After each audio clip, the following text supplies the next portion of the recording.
Hey there, welcome back to ESL Insider. We're going to dive into part 2 of learning when and how to increase STT and decrease TTT, but this time we'll talk specifically about how to do this with adult learners. So yes, this is part 2 of the series, so if you want to know more details about what STT is and TTT with regards to young learners, definitely look at part 1. Even if you don't teach young learners yet, I think there's information that can be very helpful for online teachers. Okay, with that said, let's go.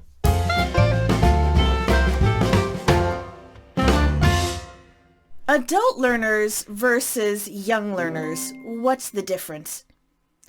Apart from the age, is it really different for adults versus young learners? Think of it this way.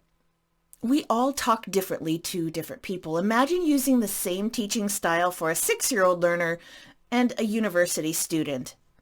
Young learners are sensory and need lots of TPR, different activities to keep their attention. But with adults, we can spend a bit more time on the same task to enhance their potential. Yes, young learners require more physical energy than adults, but this does not mean we can't use these elements to some degree with an adult learner. The language in TPR does change between the two. It's a different style of teaching, but the same idea stands. If you are talking a lot, it lessens the student's time to talk. Do we speak or not? This requires a little more thinking and a lot of practice. It was difficult when I started teaching, and still after 12 years, I have to keep myself in check with TTT. This is easy to learn but difficult to practice. It's very easy to slip into a bad habit or slip back into a bad habit. So here are some mistakes that teachers make, and I will give you some remedies to help you along your way. Here are some of the worst habits. They are like young learners, so let's expand a bit. The over-explainer. This usually is a trap for teachers. When explaining an activity or task, the teacher speaks at a level that becomes way higher than the students can understand and even gets into too much detail about a task when a student is not puzzled at all. Plus, explaining things with words can be very hard at times. The student may understand, but the teacher keeps talking and talking and talking, assuming they do not understand what they're talking about. So here's a remedy. Explain simply and stop. Look at the student's face. Keep your language meaningful to the task and only answer when a student has a problem or a question. You can see in their body language if there is a problem. So after giving a task to a learner, do not do anything else. Keep your eye on them to see if they understand and give help where needed. Talking is not the only way to give instruction. Ask the student to look up the information, act it out, or even draw a picture. Now, we can get to the self-answerer and the echoer.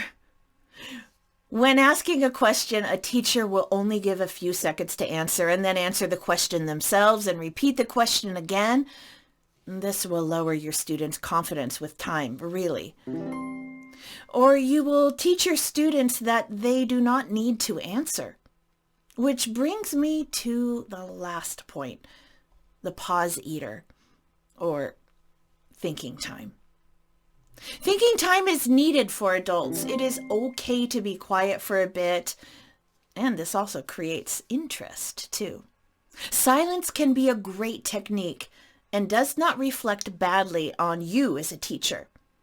It is shockingly hard to shut up, to wait. Wait for them to answer you. Wait. It might seem like a long time. Silence is deafening. It's scary even. Let it go. Put a sign up close to your computer that only you can see. Stop talking and let them do the work. But you're still offering support and guiding them to an answer if you see they are struggling. but this does take practice.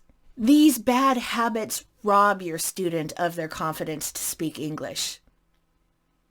Before I move on, don't rob yourself of missing out on our next series. Like this video and do me a favor and subscribe while you are at it. It is easy. It's free. We have a lot of industry knowledge to pass on to you. How can we improve our teaching? The first step to increase your students' talking time is to be mindful of how much talking you are doing. Keep watch. Listen to yourself. Look at your students' faces. Look at their eyes. If they look like this, you need to modify. If you are talking, they are not. It is natural to want to help your students, but if we talk too much, we might do more harm than good. I hope you found this helpful. Happy teaching and have a wonderful day wherever you are. See you soon.